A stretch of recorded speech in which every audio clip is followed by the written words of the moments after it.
আসসালামু আলাইকুম রহমতুল্লাহি ওয়া বারাকাতুহু। আজকে আমরা শিখবো বাংলা সেকেন্ড পেপারের একটা আলোচিত বিষয়, সেটা হচ্ছে কারক। তো প্রথমে কারকের সংজ্ঞা, সেটা হচ্ছে কি? বাক্যস্থিত ক্রিয়াপদের সঙ্গে নামপদের সম্পর্ক, সর্বনাম ও বিশেষ্য যে সম্পর্ক, তাকে কারক বলা হয়। সহজ ভাষায় যদি আমরা বলতে যাই, যে কাজ করে এবং যেখানে করে এবং যে স্থানে করা এবং যে সময় করা হয়, এই সকলের সাথে কাজের যে সম্পর্কটা বা ক্রিয়ার যে সম্পর্কটা, সেটাকে কারক বলা হয়। ওকে, আসেন আমরা এখন দেখি যে কারক কয় প্রকার। সেটা কারক 6 প্রকার।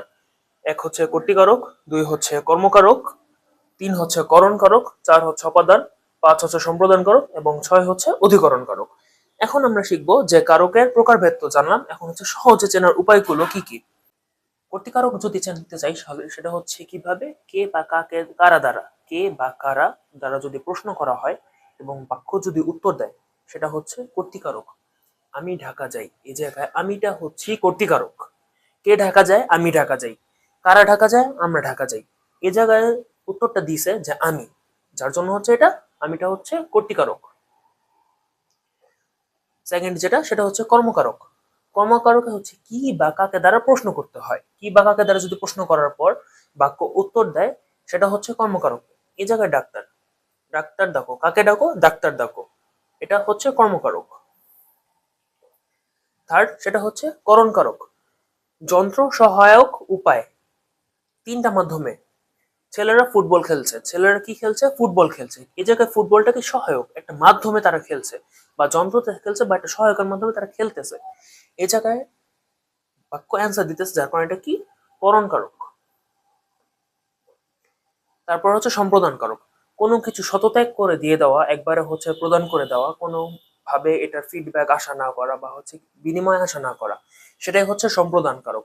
যেমন কন্যা সম্প্রদান করে অনেকে, এই ক্ষেত্রে শতত্যাগ করে দিয়ে দিতে হবে। এই জায়গায় ভিক্ষুককে ভিক্ষা দাও, এই জায়গায় ভিক্ষাটা সম্প্রদান। কারণ ভিক্ষুককে আপনি টাকা দেওয়ার পর ভিক্ষুকের থেকে টাকাটা ব্যাক চান না, বা ব্যাক চাই না আমরা, যার জন্য কি এটা সম্প্রদান কারক। তারপরে অপাদান কারক। হতে থেকে চেয়ে বিচ্যুত, গৃহীত, জাত, বিরত, আরম্ভ, ভীত। তিল থেকে তৈল হয়, এই জায়গায় তিল থেকে তৈল হয়, এটা এখানে অপাদান কারক। তিল হতে তৈল হয়, তিলটা যেটা, এটার হতে তৈল আসে। কিন্তু এই জায়গায় যদি আমাদের থাকতো যে তিলে তৈল আছে, তিলে তৈল আছে, তাহলে এটা কি হতো? এটা অধিকরণ কারক। কিন্তু তিলে তৈল হয়, হয় মানে এটা অপাদান কারক। এন্ড আমাদের লাস্ট যেটা, সেটা কি? অধিকরণ কারক। অধিকরণ কারকটা কি? সেটা স্থান, কাল, বিভব ও ভাব, সময়গুলো বোঝায় যে আপনি কোন সময় আছেন এবং কোন স্থানে আছেন, প্লেসটাকে বোঝায়। এই বাড়িতে কেউ নেই, এই জায়গায় বাড়িটা যেটা, সেটা অধিকরণ কারক। ওকে, থ্যাংক ইউ সো মাচ।